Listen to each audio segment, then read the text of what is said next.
Hello friends, आइए उस दिन का जो बचा हुआ टॉपिक है उस पर चर्चा करेंगे। आज इतिहास जानने के साधन के जो भी कुछ पार्ट बचे हुए हैं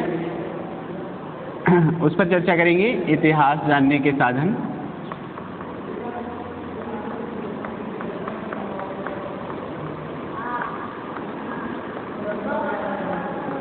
इतिहास जानने के साधन, इन साधन में हमने आपको बताया था कि 3 वो माध्यम है जिनके माध्यम से हमको इतिहास संबंधी जानकारी प्राप्त होती है।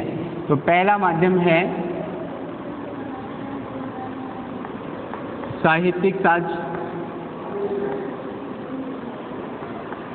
साहित्यिक साक्ष्य। दूसरा है पुरातात्विक।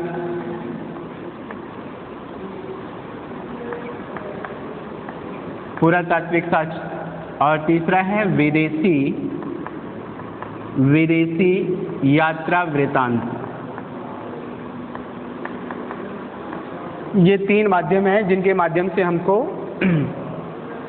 इतिहास संबंधी जानकारी प्राप्त होती है। देखिए, साहित्यिक साक्ष्य के अंतर्गत 2 तरीके के साक्ष्य हैं। एक धार्मिक साहित्य और दूसरा है लौकिक साहित्य। लौकिक साहित्य पहला हो गया धार्मिक साहित्य, दूसरा हो गया लौकिक। धार्मिक साहित्य और दूसरा है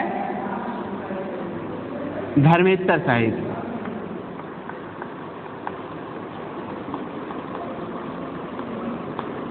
ठीक है।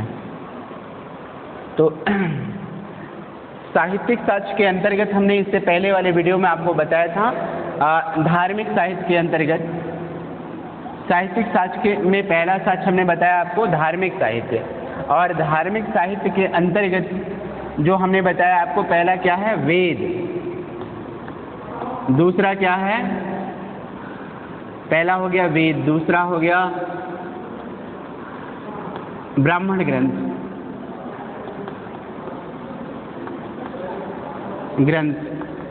और तीसरा हो गया आरण्यक। चौथा हो गया आपका उपनिषद और 5वां हो गया स्मृति ग्रंथ।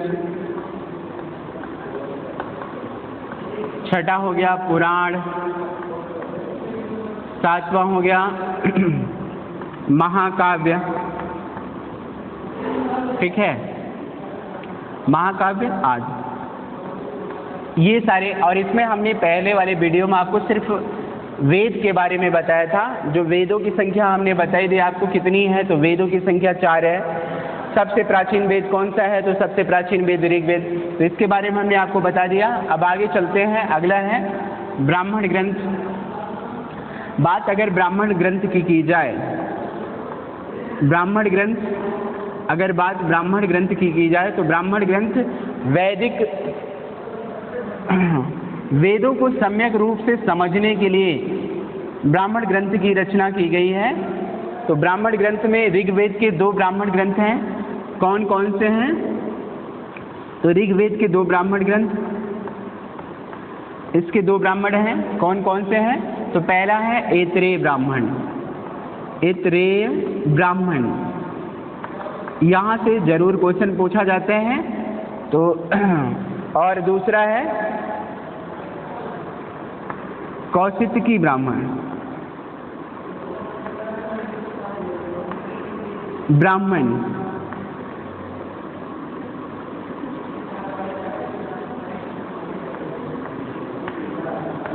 ऐतरेय ब्राह्मण और कौशितकी ब्राह्मण ऋग्वेद के 2 ब्राह्मण ग्रंथ हैं। कौन कौन से हैं, अगर पूछा जाता है आपसे तो 2 हैं। पहला है ऐतरेय ब्राह्मण और दूसरा है कौशितकी ब्राह्मण। और उसके बाद सामवेद, इसके 2 ब्राह्मण कौन कौन से हैं, सामवेद के ब्राह्मण ग्रंथ कौन कौन से हैं, तो सामवेद का ब्राह्मण है पंचविंश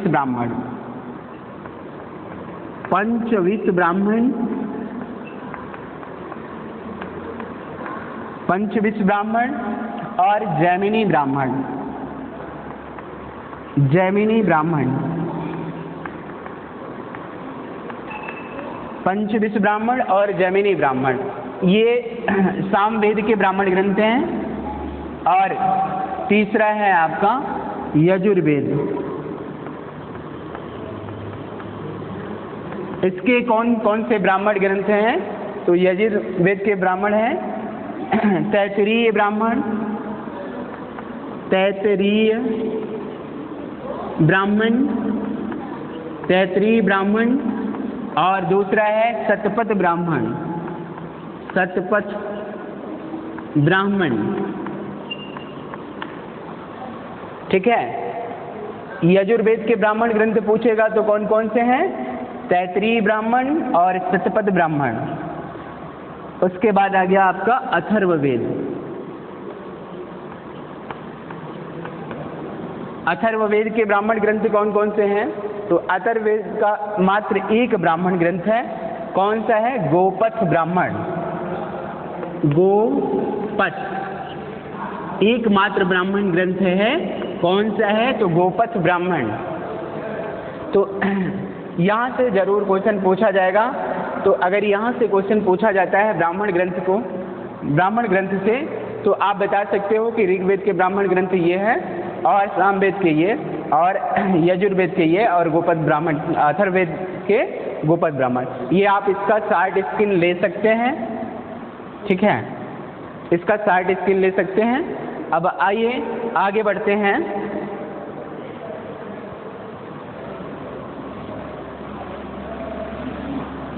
ब्राह्मण ग्रंथ के बाद अगला जो है वो क्या है? आरण्यक। आरण्यक का अर्थ क्या होता है?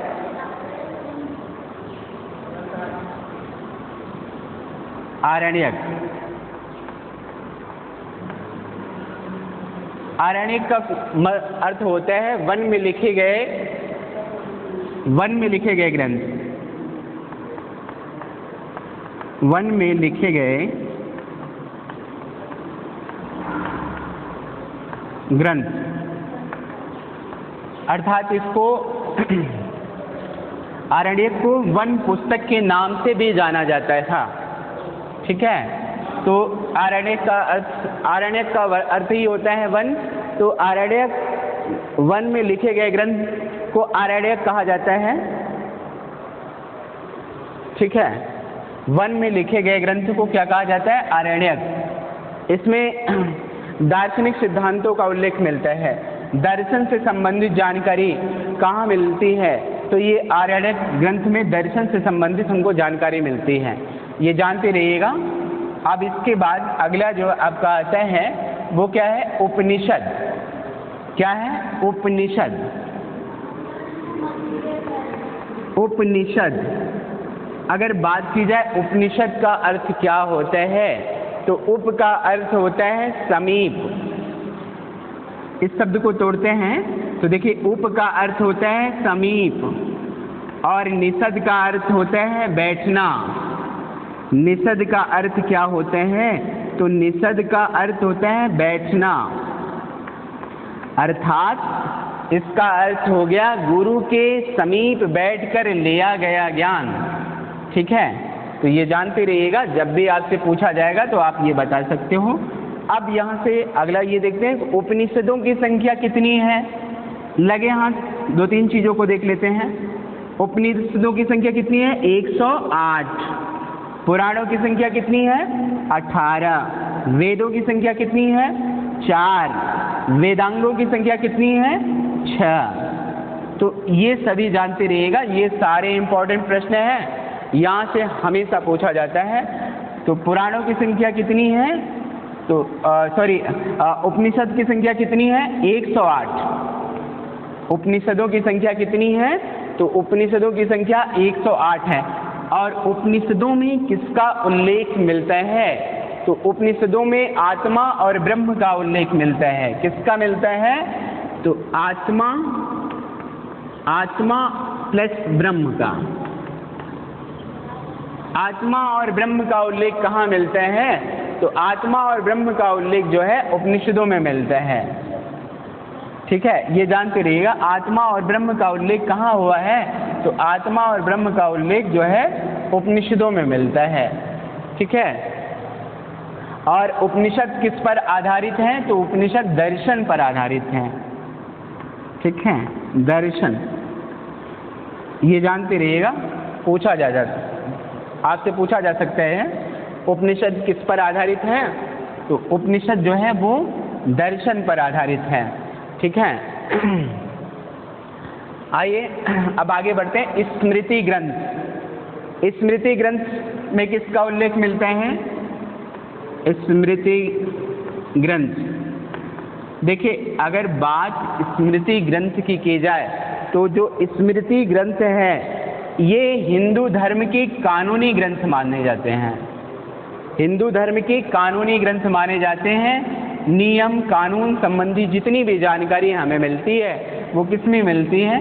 स्मृति ग्रंथ में। और सबसे प्राचीन स्मृति कौन सी है? तो मनुस्मृति। कौन सी है? मनुस्मृति।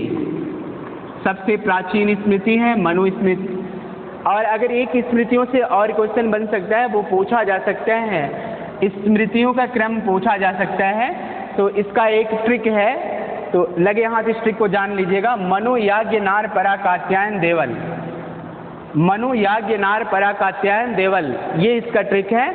आपको बता देते हैं, कभी भी बहुत डीप में जाकर भी क्वेश्चन बनाएगा तो इससे बाहर क्वेश्चन कभी नहीं बना सकता, ये पूरा दावा रखता हूँ। मनु याज्ञ नार परा कात्यायन देवल, ये इसका ट्रिक है। मनु याज्ञ नार परा कात्यायन देवल, ये इसका ट्रिक है। अब देखिए, आइए इसके बारे में आपको बता दें। मनुस्मृति, याज्ञवल्क्य स्मृति, नारद स्मृति, पराशर स्मृति, कात्यायन स्मृति और देवल स्मृति, ये इसका क्रम है। अगर कभी भी क्रम से पूछा जाए तो आप बता सकते हो। सबसे प्राचीन स्मृति मनुस्मृति। ठीक है, मनु ने स्त्रियों को संपत्ति का अधिकार नहीं दिया है। अगर पूछा जाए प्रश्न किसने स्त्रियों को संपत्ति का अधिकार नहीं दिया, तो मनुस्मृति में स्त्रियों को संपत्ति का अधिकार नहीं दिया गया है। और मनुस्मृति के टीकाकार कौन कौन है? तो मेधातिथि, कुल्लूक भट्ट, गोविंदराज भारुची, ये चार ऐसे व्यक्ति हैं जो मनुस्मृति के टीकाकार हैं। कौन कौन से हैं? यहाँ से क्वेश्चन जरूर बनता है। आइए लगे हाथ इसको लिख देते हैं। मेधातिथि, मेधातिथि, कुल्लूक भट्ट, कुल्लूक भट्ट, मेधातिथि, कुल्लूक भट्ट, गोविंदराज, गोविंदराज भारुची,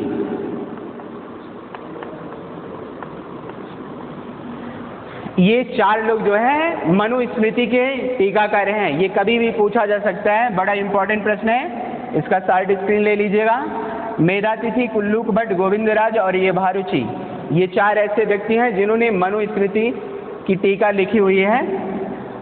तो यहाँ से भी क्वेश्चन आ सकता है, मनुस्मृति की रचना कब हुई और किस काल में हुई? तो मनुस्मृति की रचना मौर्योत्तर काल में हुई, यानी शुंग वंशी राजा पुष्यमित्र शुंग के काल में हुई है। शुंग वंशी राजा के काल में हुई, शुंग शासन काल में हुई है। ठीक है, ये पुष्यमित्र शुंग के शासन काल में इसकी रचना हुई है मनुस्मृति की। तो जानते रहिएगा, अगर पूछा जाए कि मनुस्मृति की रचना किस काल में हुई, तो मौर्योत्तर, मौर्यों के बाद आने वाला जो काल हुआ वो उसको कहते हैं मौर्योत्तर काल। तो मौर्योत्तर काल में मनुस्मृति की रचना की गई। और किसके शासन काल में, किस वंश के शासन काल में की गई? अगर ऐसा क्वेश्चन बनता है तो शासन काल किसका था? शुंग वंशी राजा पुष्यमित्र शुंग का शासन काल था। तो ये जानते रहिएगा, जब भी अगर ऐसा क्वेश्चन बनता है तो ये आप बता सकते हो। ठीक है, आइए अब आगे बढ़ते हैं।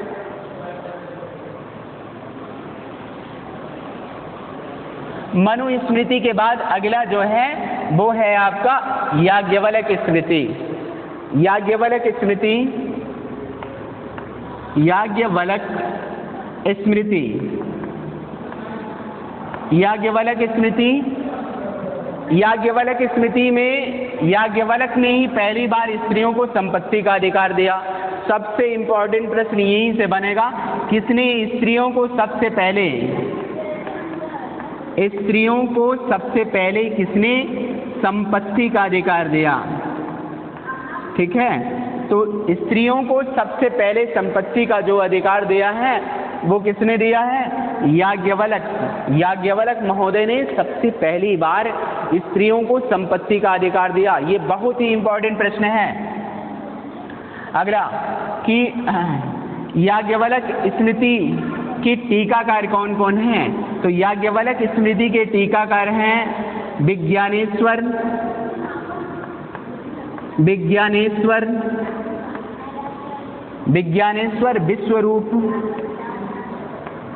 विश्वरूप, विज्ञानेश्वर, विश्वरूप, अपरार्क।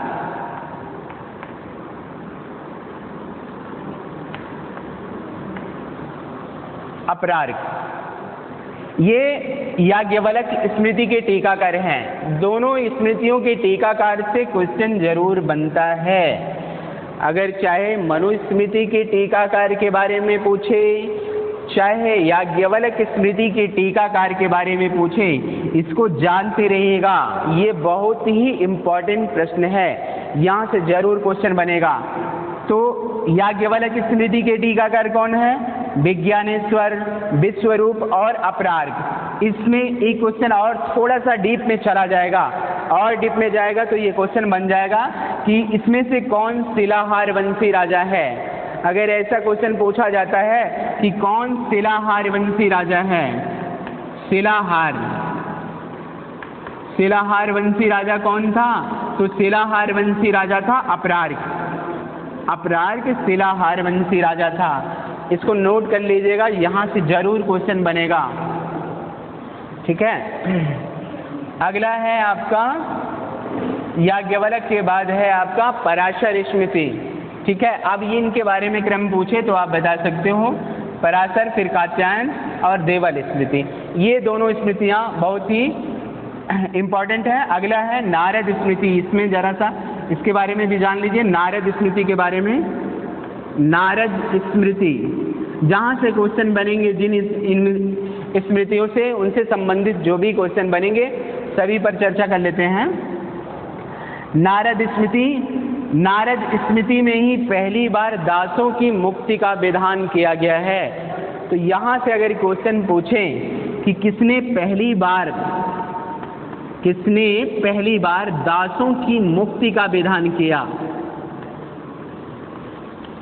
दासों की मुक्ति का विधान किसने सबसे पहले किया, अगर ऐसा पूछा जाता है तो ये जानते रहिएगा, दासों की मुक्ति का विधान सबसे पहले नारद स्मृति में मिलता है।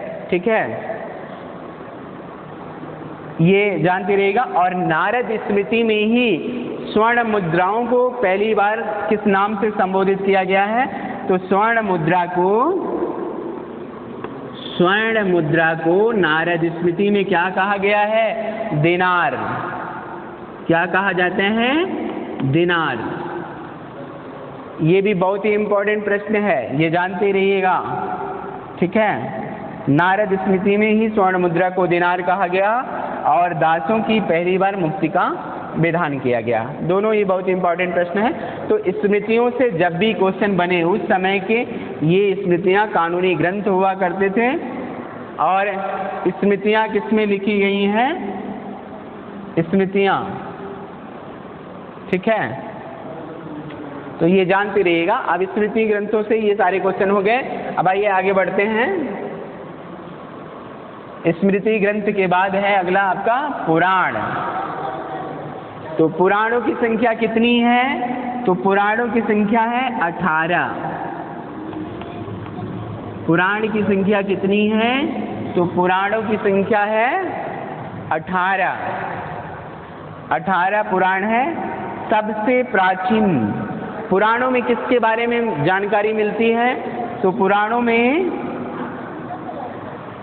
में ये कहा गया कि इतिहास संबंधी जानकारी पुराणों से मिलती है। और पुराणों की रचना किस शैली में की गई है? तो पुराणों की रचना भविष्य शैली में की गई है। किस शैली में? भविष्य शैली में की गई है पुराणों की रचना। ये आपसे पूछा जा सकता है पुराणों की रचना किस शैली में की गई है, तो पुराणों की रचना जो है वो आपको भविष्य शैली में की गई है।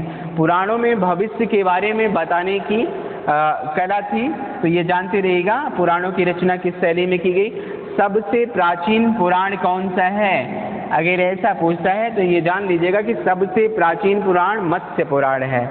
कौन सा है, तो मत्स्य पुराण सबसे प्राचीन पुराण है। सबसे प्राचीन पुराण कौन सा है, तो मत्स्य पुराण।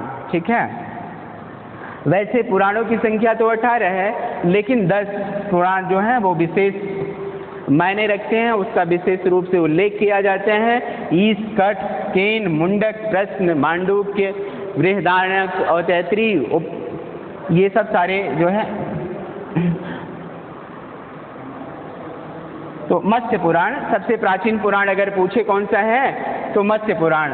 और वैसे तो 5 पुराण हैं जो विशेष उल्लेखनीय है। 5 पुराण विशेष उल्लेखनीय है, कौन कौन से हैं, तो 5 पुराण जो विशेष उल्लेखनीय हैं, जिसमें मत्स्य पुराण, वायु पुराण, विष्णु पुराण, भागवत पुराण और ब्राह्मण पुराण, ये 5 पुराण विशेष रूप से उल्लेखनीय है। कभी भी इनसे क्वेश्चन पूछा जा सकता है, तो आप बता सकते हो कौन कौन से पुराण विशेष उल्लेखनीय हैं। ठीक है, ये आप बता सकते हैं। और पुराणों में जो है पुराणों के 5 विषय बताए गए हैं। कौन कौन, सर्ग, सर्ग,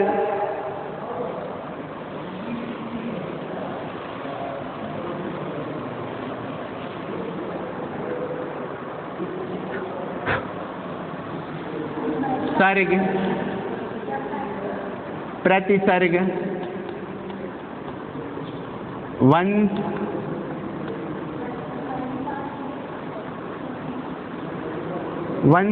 मनुवंतर,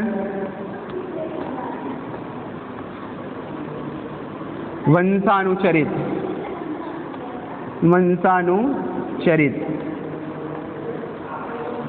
इनके 5 विषय बताए गए, सर्ग, प्रतिसर्ग, वंश, मनुवंतर, वंशानुचरित। ठीक है, तो ये जानते रहिएगा, ये पुराणों के 5 विषय हैं। कौन कौन से हैं, कभी भी इससे क्वेश्चन पूछा जा सकता है, तो आप बता सकते हो सर्ग, प्रतिसर्ग, वंश, मनुवंतर, वंशानुचरित। ठीक है, और 5 पुराण विशेष उल्लेखनीय हैं जिसकी चर्चा हमने अभी इससे पहले करी, तो वो जब आपसे पूछे तो वो बता सकते हैं आप। ठीक है, अब आगे आइए चलते हैं। पुराणों के बाद महाकाव्य, अगला है आपका महाकाव्य।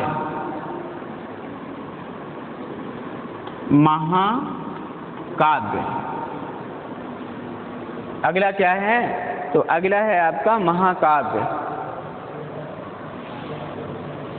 महाकाव्य में 2 महाकाव्य हैं, कौन कौन से, पहला है रामायण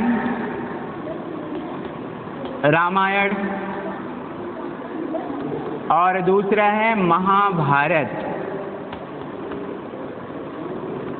रामायण और दूसरा है महाभारत। तो अब देखिए रामायण की रचना किसने की थी, तो रामायण की रचना किसने की थी, महर्षि वाल्मीकि महोदय ने ही रामायण की रचना की थी। जब भी रामायण की रचयिता के बारे में पूछा जा सकता है यहाँ से, तो ये जानते रहेगा। और रामायण का फारसी में अनुवाद किसने किया, तो रामायण का फारसी में अनुवाद किसने किया, बदायूनी ने। ठीक है, उसी ने रामायण का फारसी में अनुवाद किया। ठीक है, बांग्ला भाषा में अगर कहे तो कृतिवास। ठीक है, और उसके बाद अगला है आपका महाभारत। विश्व का सबसे बड़ा महाकाव्य कौन सा है, अगर ऐसा पूछता है तो ये जानते रहिएगा विश्व का सबसे बड़ा महाकाव्य कौन सा है, महाभारत। विश्व का सबसे बड़ा महाकाव्य क्या है, महाभारत। प्रारंभिक समय में इसमें 8800 श्लोक 8800 श्लोक थे, ठीक है। बाद में इसमें बढ़कर 2400 श्लोक हो गए और उसके बाद 24,000 हो गए। उसके बाद इसमें बढ़कर श्लोकों की संख्या हो गई 1 लाख। जब स्रोतों की संख्या 1 लाख हुई तब इसको महाभारत या सत सहस्त्र संहिता के नाम से जाना जाता है। तो ये आपसे एक क्वेश्चन यहाँ से और पूछ सकता है कि सत सहस्त्र संहिता के नाम से किसे जाना जाता है, ठीक है। तो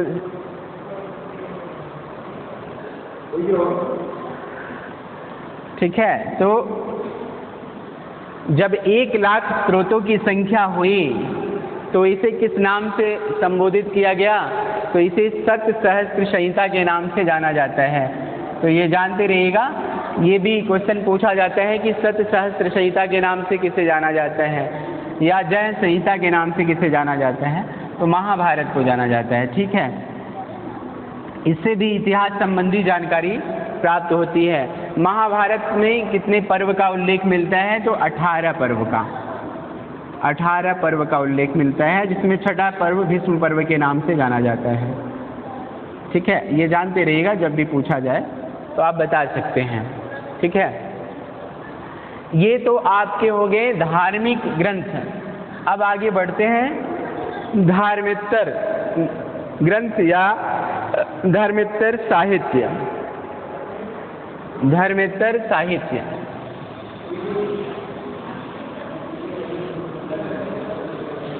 धर्मेत्तर साहित्य की बात की जाए तो धर्मेत्तर साहित्य का अर्थ पहले जान लीजिए क्या होता है। धर्मेत्तर साहित्य, धर्मेत्तर साहित्य का अर्थ क्या होता है। धर्मेत्तर साहित्य जो धर्मेत्तर साहित्य, धर्म से इतर जो साहित्य होते हैं उसको कहते हैं धर्मेत्तर साहित्य, ठीक है। धर्मेत्तर साहित्य, जो धर्म से इतर साहित्य है उसको क्या कहते हैं, धर्मेत्तर साहित्य। और इससे भी इतिहास संबंधी विशेष जानकारी प्राप्त होती है, ये जानते रहिएगा। धर्मेत्तर साहित्य के अंतर्गत कहे तो इसमें आ जाएगा आपका कौटिल्य का अर्थशास्त्र,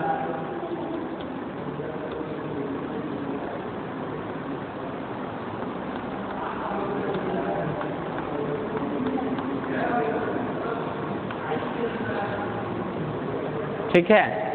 धर्मेत्तर साहित्य के अंतर्गत आपका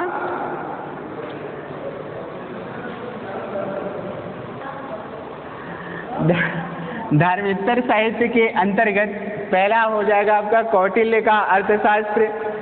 कौटिल्य का अर्थशास्त्र जो है ये प्रशासन पर या प्रशासनिक विषय पर लिखा गया ग्रंथ है, ठीक है। नाम तो इसका अर्थशास्त्र है, लेकिन इसमें जो उल्लेख मिलता है वो प्रशासन संबंधित राजनीतिक बातों का उल्लेख इसमें है। अगर कहे कि कौटिल्य का अर्थशास्त्र किस पर आधारित है, तो प्रशासनिक विषय पर आधारित है, ठीक है। तो प्रशासन संबंधी जानकारी हमें मौर्यों की प्रशासनिक व्यवस्था के बारे में जानकारी हमें कहाँ मिलती है, तो कौटिल्य के अर्थशास्त्र से मिलती है।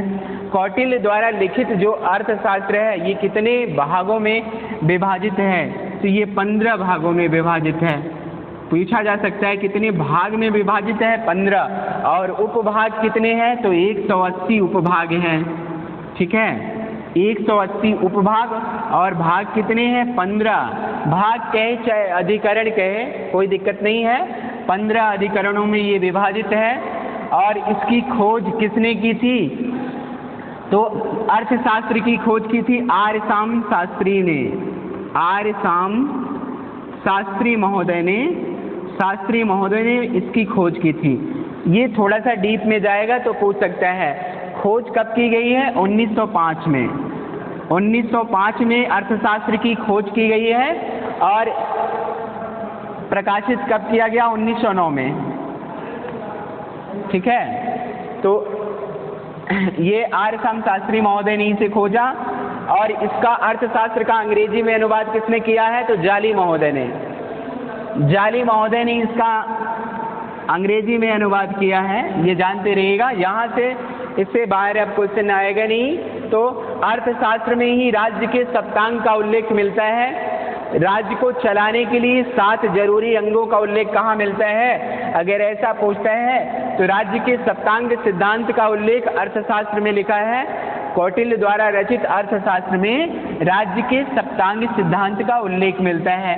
वो 7 ऐसे कौन से बातें हैं जिसका उल्लेख सप्तांग सिद्धांत मिलता है? तो राज्य रूपी रथ को चलाने के लिए ही ये कहा गया कि 7 अंग का होना अति आवश्यक होता है, जिसमें पहला होता है राजा। किसी भी राज्य को चलाने के लिए राजा की आवश्यकता होती है। और यहीं से देखिए राज्य की उत्पत्ति के 2 सिद्धांत में मिलते हैं, ठीक है। तो राज्य की उत्पत्ति के सिद्धांत जब आगे चलेंगे तो उसमें बताएंगे। यहाँ से अब आगे बढ़ते हैं। पहला राजा हो गया, दूसरा हो गया आपका अमात्य। अमात्य राजा के बाद दूसरा क्या है? अमात्य। अमात्य या मंत्री। तीसरा जनपद यानी भूभाग। और तीसरा हो गया, चौथा हो गया भूभाग दुर्ग, ठीक है। पांचवा कोष और छठा दंड और 7वां हो गया आपका मित्र। राज्य रूपी रथ को चलाने के लिए इन 7 अंगों का होना अति आवश्यक है, जिसमें पहला होता है राजा और दूसरा अमात्य या मंत्री। राजा बिना योग्य अमात्य या मंत्री के चल नहीं सकता। और तीसरा, अगर राजा भी हो गया और मंत्री भी हो गया लेकिन वो शासन कहाँ करेगा?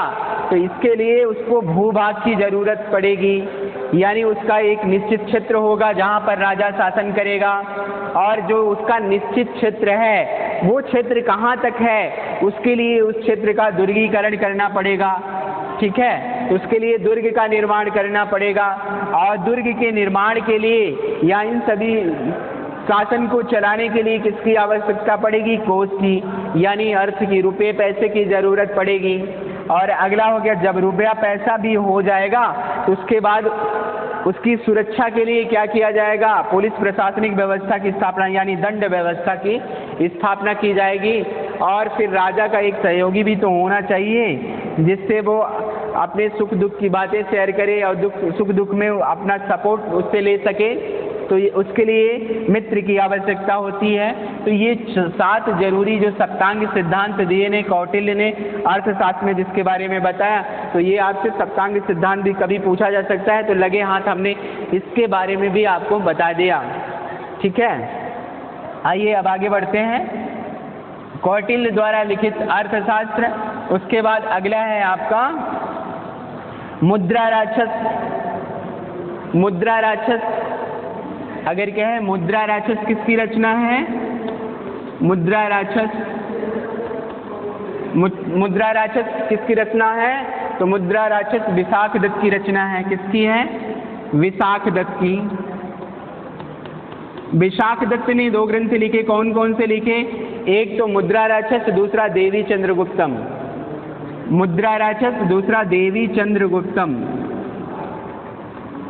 चंद्रगुप्तम तो 2 रचनाएं हैं, दोनों जानते रहिएगा, देवी चंद्रगुप्तम और मुद्रा राक्षस। किसकी रचना है? तो विशाख दत्त की। मुद्रा राक्षस में चंद्रगुप्त मौर्य को वृषल कहा गया है। वृषल का अर्थ क्या होता है? तो वृषल का अर्थ होता है निम्न कुल में पैदा होने वाला, ठीक है। इसके बारे में आपसे यहाँ ऐसे भी पूछ सकता है कि चंद्रगुप्त मौर्य को कहाँ निम्न कुल में उत्पन्न होने वाला कहा गया, या वृषल कहाँ कहा गया है? तो मुद्रा राक्षस में कहा गया है। और मुद्रा राक्षस ये जासूसी ग्रंथ भी है, ठीक है। इस बात को जानते रहिएगा। थोड़ा और डीप में जाएगा तो ये कह सकता है कि मौर्यकालीन जासूसी ग्रंथ किसे माना जाता है?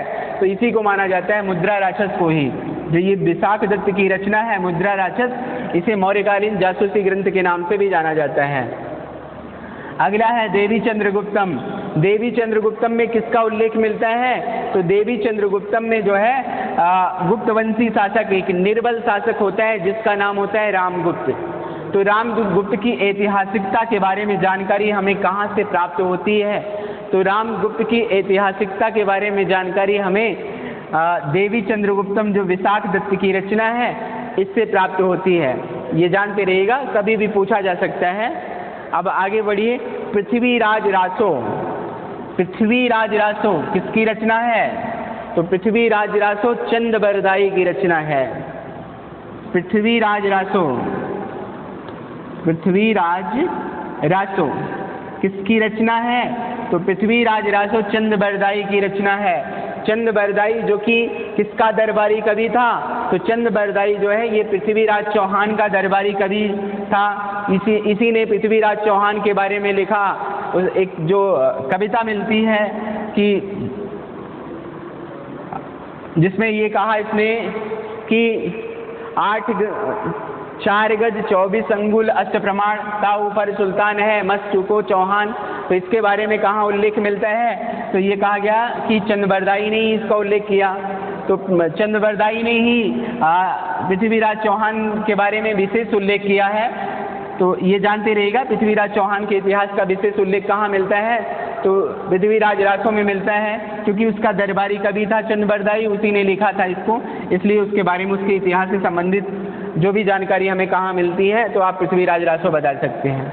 ठीक है। गौड़हो, गौड़हो, गौड़हो किसकी रचना है? तो गौड़हो है वाकपति द्वारा रचित गौड़हो। वाकपति, वाकपति ने एक ग्रंथ लिखा जिसका नाम था गौड़हो। ये वाकपति की रचना है, ये पूछा जाता है। तो वाकपति, इसमें किसका उल्लेख मिलता है गौड़हो में? तो कन्नौज नरेश यशोवर्मन के बारे में जानकारी हमें प्राप्त होती है। कहाँ से मिलती है? तो वाकपति द्वारा रचित गौड़हो में ही इसके बारे में जानकारी मिलती है। जयानक की रचना है पृथ्वीराज विजय। पृथ्वीराज, पृथ्वीराज विजय, पृथ्वीराज विजय किसकी रचना है? ये आपसे पूछ सकता है। तो पृथ्वीराज विजय जयानक की रचना है। जयानक, जयानक ने ही पृथ्वीराज और संयोगिता की प्रणय कथा के बारे में उल्लेख किया है। वैसे पृथ्वीराज चौहान और संयोगिता की प्रणय कथा के बारे में चंदबरदाई ने भी उल्लेख किया है, लेकिन यहाँ भी इसके बारे में जानकारी मिलती है। तो ये जानते रहिएगा, पृथ्वीराज विजय किसकी रचना है? जयानक की, और इसमें जो है पृथ्वीराज चौहान के बारे में उल्लेख मिलता है। ठीक है। ये और हर्षचरित, हर्षचरित, हर्षचरित किसकी रचना है? तो बाणभट्ट की रचना है हर्षचरित। और हर्षचरित कितने भागों में विभाजित है? तो 8 भागों में। ठीक है, 8 भागों में रचित है, ये जानते रहिएगा। और ये जो है हर्षवर्धन के चरित्र के बारे में लिखा गया है, ये जानते रहिएगा। तो और ये 8 भागों में है। प्रथम 3 भाग में बाणभट्ट की जीवनी मिलती है, प्रथम 3 भाग में बाणभट्ट की जीवनी, और अंतिम 5 भागों में हर्षवर्धन का इतिहास मिलता है, ये जानते रहिएगा। प्रथम 3 भाग में बाणभट्ट की जीवनी,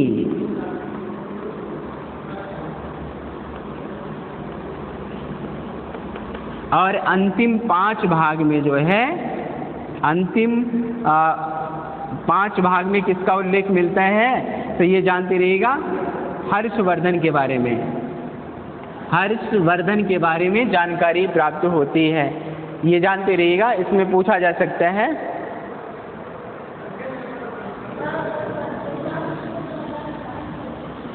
अगला बृहद कथा मंजरी, ये किसकी रचना है? तो क्षेमेंद्र की रचना है।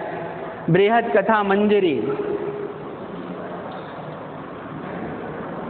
बृहद कथा मंजरी, बृहद कथा मंजरी ये किसकी रचना है? क्षेमेंद्र की। ठीक है। ये धर्म के साहित्य से अलग जो भी ये सारे साहित्य हैं, इनसे इतिहास संबंधी जानकारी हमें प्राप्त होती है। ठीक है। मृच्छकटिकम, अगर ये कहें मृच्छकटिकम, ठीक है, तो मृच्छकटिकम किसकी रचना है?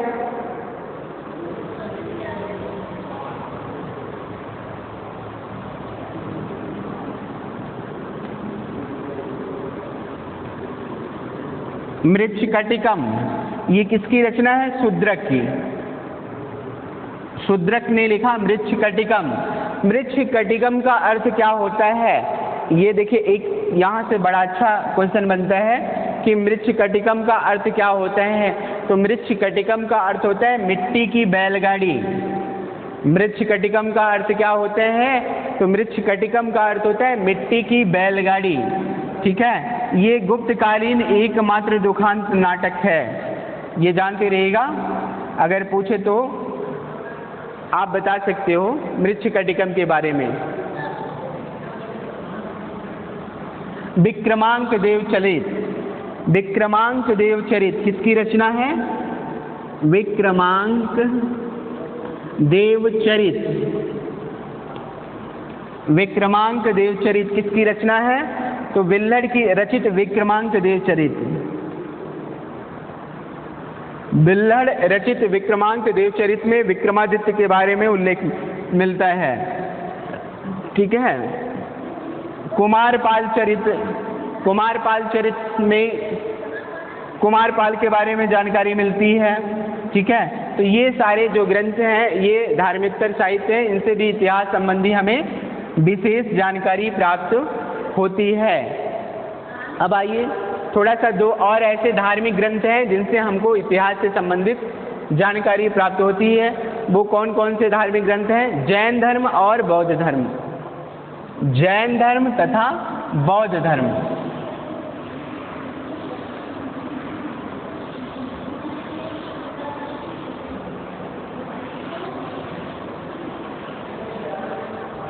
जैन धर्म और बौद्ध धर्म।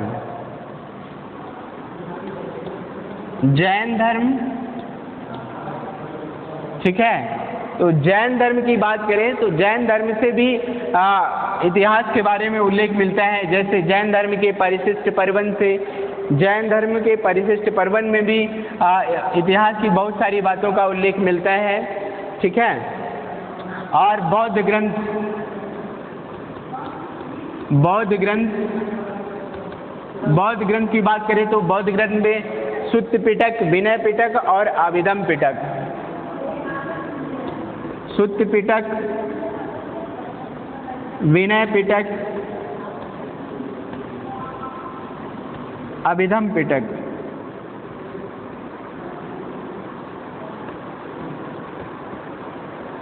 अभिधम पिटक, सुत्त पिटक, विनय पिटक, अभिधम पिटक। ठीक है, दीपवंश, महावंश,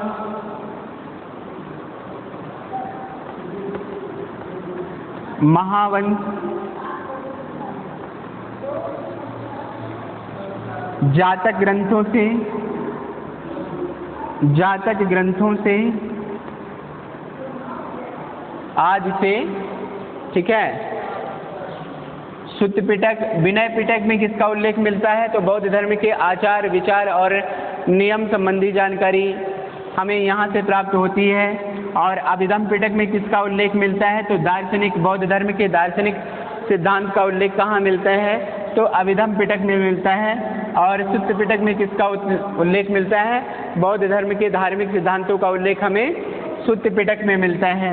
तो ये सब जानते रहिएगा। यहाँ से बड़े इंपॉर्टेंट प्रश्न है, जातक ग्रंथों में किसका उल्लेख मिलता है? तो जातक ग्रंथों में महात्मा बुद्ध के पूर्व जन्म की कहानियों के बारे में उल्लेख मिलता है। ठीक है, तो ये सारे इतिहास जानने के साधन हैं। अब आइए आगे बढ़ते हैं पुरातात्विक साक्ष्य में। अगला है आपका पुरातात्विक साक्ष्य।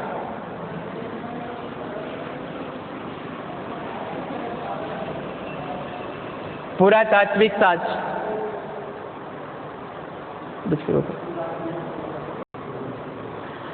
अगला है आपका पुरातात्विक साक्ष्य।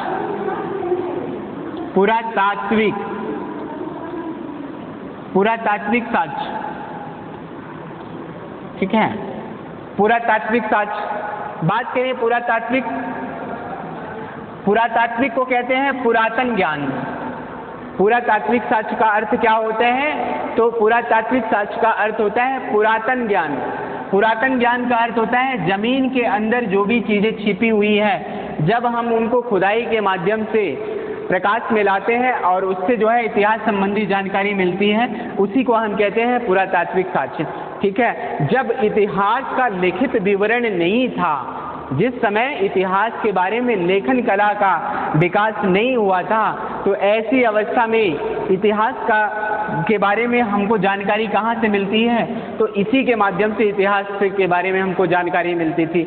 उस समय की जो भी चीज़ें, जो भी वस्तुएं रही हैं, जिन वस्तुओं को मानव ने अपने प्रयोग में लाया, भौतिक जीवन में जिन वस्तुओं का मानव ने प्रयोग किया, उन वस्तुओं को जब हम खुदाई के माध्यम से प्राप्त करते हैं, तो उसी के आधार पर जो है उसके बारे में, उस समय की दशा के बारे में हमने उल्लेख किया, और वही है क्या? पुरातात्विक साक्ष्य। ठीक है, तो जब भी पूछे पुरातात्विक साक्ष्य के अंतर्गत कौन कौन सी चीज़ें आती हैं, तो सबसे पहला आता है आपका अभिलेख। अभिलेख पहला है अभिलेख। दूसरा क्या है? मुद्रा। तीसरा क्या है? स्मारक। स्मारक। बात अगर करें अभिलेख की, तो अभिलेखों के बारे में ये कहा गया कि सबसे एथेंटिक जो साक्ष्य माना जाता है वो किसे माना जाता है? तो सबसे एथेंटिक साक्ष्य जो है वो अभिलेख को माना जाता है। और अभिलेखों के बारे में सबसे ज़्यादा जो अभिलेख मिले हैं वो अशोक के मिले हैं, मौर्यवंशी राजा अशोक के लगभग इसके 40 अभिलेख मिले हैं। ठीक है, अभिलेखों में भी आपका शिलालेख, ठीक है, शिलालेख का मतलब होता है जब पत्थरों पे स्तंभ लेख, ठीक है, तो अशोक के बहुत सारे स्तंभ लेख, शिलालेख और गुहा लेख, ये सब सारे मिले हुए हैं। तो स्तंभ लेख का मतलब होता है जब बड़े पत्थरों पर, ठीक है, बिजली के खंभे के जैसे पत्थरों पर जब कुछ लिख दिया जाए, अंकित कर दिया जाए, तो उसी को कहते हैं स्तंभ लेख। और शिलालेख, शिला का मतलब होता है पत्थर, जब छोटे पत्थरों पर कुछ लेख अंकित कर दिया जाए उसे क्या कहते हैं? शिलालेख। और स्तंभ लेख ये हो जाता है बिजली के खंभे के जैसा एक बड़ा बृहद। और अशोक का जो अभिलेख मिला है वो कैसा है? एकात्मक अभिलेख है। एकात्मक अभिलेख का अर्थ होता है जब एक ही पत्थर को तराश कर बनाया जाए उसे क्या कहते हैं? एकात्मक। ठीक है, तो एकात्मक अभिलेख है अशोक का। तो किसी भी काल और इतिहास के बारे में जानने का सबसे प्रमुख जो स्रोत होता है वो क्या होता है? अभिलेख, और इसको एथेंटिक भी माना जाता है। ठीक है, तो ये जानते रहिएगा। तो अभिलेख, और दूसरा है मुद्रा। मुद्रा यानी सिक्के। सिक्के, सिक्कों को न्यूमिस्मेटिक्स के नाम से जाना जाता है। ठीक है, कभी भी ये भी पूछ लेता है, इसका अंग्रेजी नाम पूछ लेता है न्यूमिस्मेटिक्स, ये जानते रहिएगा सिक्कों को। और सिक्के की बात आती है तो सिक्के से जो है, अगर किसी काल में जमीन के अंदर गड़े हुए भारी मात्रा में सिक्के मिल जाते हैं तो वो किसके परिचायक हैं? तो जमीन के अंदर जब बहुत भारी मात्रा में सिक्के गड़े मिलते हैं तो वो काल ये संकेत करता है कि वो काल जो है अशांति का काल रहा है। और अशांति का काल होने के कारण ही सिक्कों को क्या किया गया कि जमीन के अंदर गाड़ा गया। ठीक है, और जब भारी मात्रा में सिक्के मिले, और वो भी कैसे सिक्के मिले? सोने के सिक्के मिले, तो इस आधार पर ये कहा जा सकता है कि जो वो काल रहा है वो किसी समृद्ध शासक का काल रहा होगा। इसीलिए जो है सोने के सिक्के बहुतायत मात्रा में मिले हैं। और जब किसी काल में सिक्कों की कमी आ जाती है तो ये कहा जाता है कि वो जो काल रहा है वो थोड़ा सा उस काल में दयनीय स्थिति रही है, इसीलिए सिक्कों की बहुलता कम है। और सिक्के से किसी भी राजा के बारे में, जैसे समुद्रगुप्त के सिक्के पर उसे वीणा बजाते हुए दिखाया गया, तो ये संकेत करता है कि वो संगीत प्रेमी था, इसीलिए उसने अपने सिक्कों पर वीणा बजाते हुए उसे दिखाया गया है। तो ये जानते रहिएगा। और भारत में जो सबसे पहले सिक्के चलाए तो किसने चलाए? हिंद यवन शासकों ने पहली बार सिक्के चलाए। और किसके? सोने के सिक्के चलाए। और पहली बार लिखित सिक्के किसने? सिक्कों पर लेख लिखवाने का कार्य किसने किया? तो सिक्कों पर लेख लिखवाने का जो पहली बार कार्य किया वो किसने किया? हिंद यवन शासकों ने ही सिक्कों पर पहली बार लेख लिखवाया, कुछ लिखा। ठीक है, टकसाल वगैरह का नाम लिखा गया पहली बार। और सबसे शुद्ध जो है सोने के सिक्के भारत में किसने चलाए? देखिए बहुत सारे ऐसे क्वेश्चन हैं जो सिक्कों से पूछे जाते हैं। तो सबसे शुद्ध सोने के सिक्के यानी 24 कैरेट का जो सोना होता है वो सबसे शुद्ध माना जाते हैं। तो सबसे शुद्ध सोने के सिक्के किसने चलाए? तो ये जानते रहिएगा, सबसे शुद्ध सोने के सिक्के कुषाण शासकों ने चलाए। कुषाण शासकों ने सबसे शुद्ध सोने के सिक्के चलाए। और किसने सबसे ज़्यादा वजन में, सबसे ज़्यादा भारी मात्रा के में सिक्के किसने चलाए? तो गुप्तवंशी शासक स्कंदगुप्त ने। उसके भी सोने के सिक्के, उसने भी बहुत ज़्यादा मात्रा में सोने के सिक्के चलाए, लेकिन कैसे थे? जिसके वजन बहुत ज़्यादा थे। तो वजन के मामले में सबसे ज़्यादा वजन और मिलावट, अब मिलावट भी उसके सिक्कों में ज़्यादा थी और उसका वजन भी ज़्यादा था। किसने चलाया? तो स्कंदगुप्त ने चलाया। और सर्वाधिक तांबे के सिक्के किसने चलाए? सबसे अधिक तांबे के सिक्के किसने चलाए?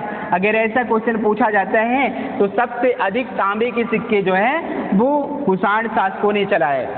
कुषाण शासकों ने सबसे अधिक तांबे के सिक्के चलाए। और कुषाण शासकों में किसने सबसे पहली बार सोने के सिक्के चलाए? अगर ऐसा क्वेश्चन आता है तो वो हो जाएगा विम कटफिसेस या कटफिसेस प्रथम। विम कटफिसेस, तो विम कटफिसेस ने पहली बार कुषाण वंश में सोने के सिक्के चलाए। किसके सिक्कों पर बोडो बुद्ध लिखा हुआ मिलता है? तो अगर ऐसा क्वेश्चन बनता है तो ये जानते रहिएगा, बोडो बुद्ध अर्थात भगवान बुद्ध का चित्र किसके सिक्कों पर अंकित किया गया है? तो भगवान बुद्ध का चित्र जो है वो कनिष्क के सिक्कों पर अंकित है। किसके सिक्कों पर? तो कनिष्क के सिक्कों पर बोडो बुद्ध लिखा हुआ है। यानी भगवान बुद्ध का चित्र किसके सिक्कों में मिलता है? कनिष्क के सिक्कों पर। किसके सिक्कों पर जो है त्रिशूल, नंदी और आदि का चित्र मिलता है? तो त्रिशूल, नंदी आदि का जो चित्र मिलता है वो होमिस्क की मुद्राओं पर मिलता है। और किसने शीशे के सिक्के चलाए? तो शीशे के सिक्के किसने चलाए? तो ये जानते रहिएगा, कभी भी आपसे पूछे तो शीशे के सिक्के किसने चलाए? सातवाहन वंश के शासकों ने शीशे के सिक्के चलाए। सातवाहन वंश के शासकों ने, सातवाहन, तो सातवाहन वंश के शासकों ने शीशे के सिक्के चलाए थे। ठीक है। और किसके सिक्कों पर लक्ष्मी और नंदी का चित्र मिलता है? तो ये जानते रहिएगा, मोहम्मद गोरी के सिक्कों पे लक्ष्मी नंदी का चित्र मिलता है। मोहम्मद गोरी था तो मुसलमान, लेकिन उसके सिक्कों पर लक्ष्मी और नंदी का चित्र मिलता है। ये थोड़ा सा डिफरेंट है, इसलिए ये क्वेश्चन सबसे इम्पोर्टेंट बन जाता है। तो ये आपसे पूछा जा सकता है कि किसके सिक्कों पर लक्ष्मी और नंदी के चित्र मिलते हैं। ठीक है, लक्ष्मी और नंदी के चित्र मिलते हैं, ये जानते रहिएगा। दोनों क्वेश्चन अगर पूछता है तो ये आप बता सकते हो मोहम्मद गोरी के सिक्कों पर, मोहम्मद गोरी इसी के सिक्कों पर। ठीक है, लक्ष्मी और नंदी की आकृति मिलती है। और किसने बाज की आकृति के सिक्के चलाए? तो अकबर ने। और किसने राम सीता की आकृति के सिक्के चलाए? तो अकबर ने राम और सीता की आकृति के सिक्के चलाए।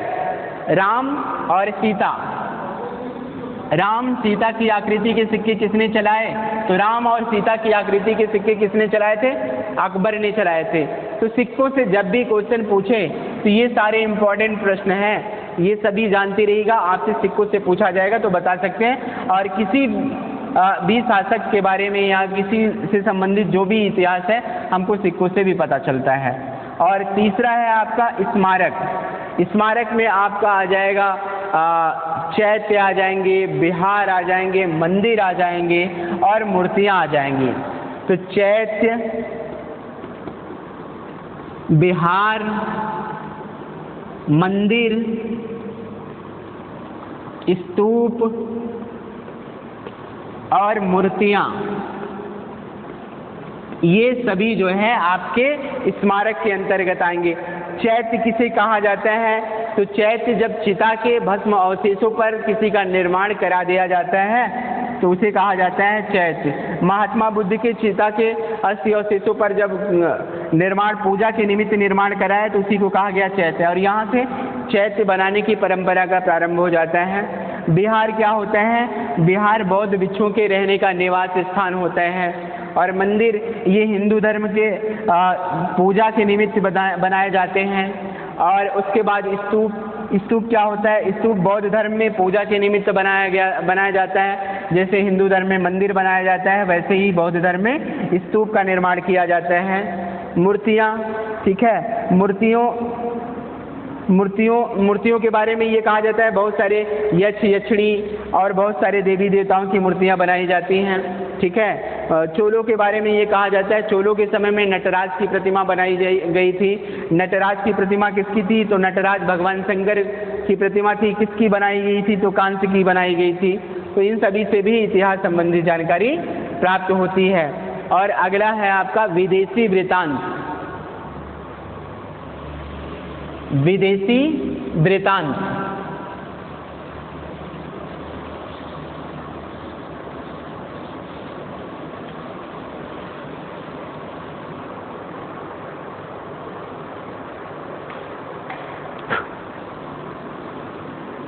विदेशी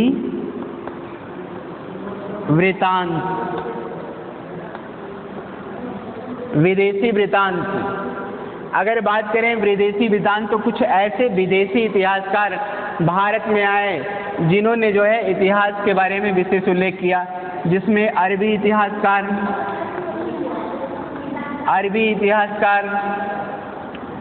और उसके बाद आपके आ जाएंगे चीनी इतिहासकार, चीनी, यूनानी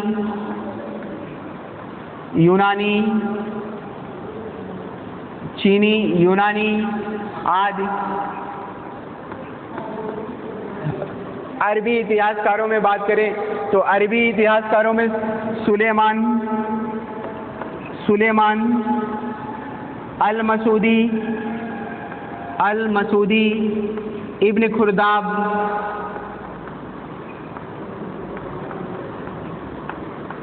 खुर्दाब आदि। सुलेमान ये प्रतिहार वंशी राजा मिहिर भोज के समय में आता है।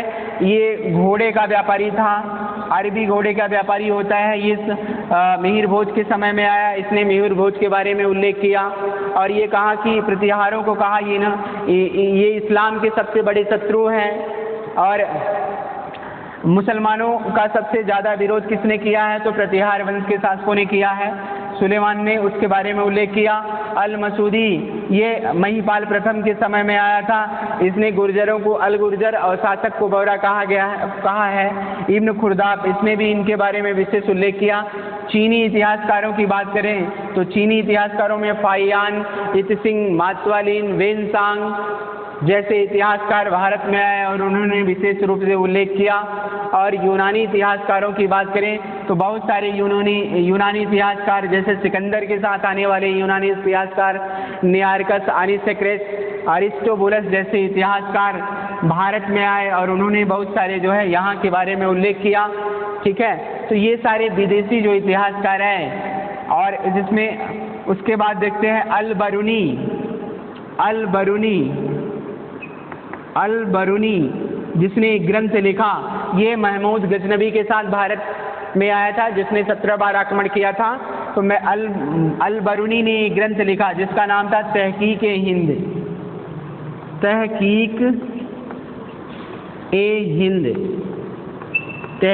हिंद या किताबुल हिंद, ठीक है।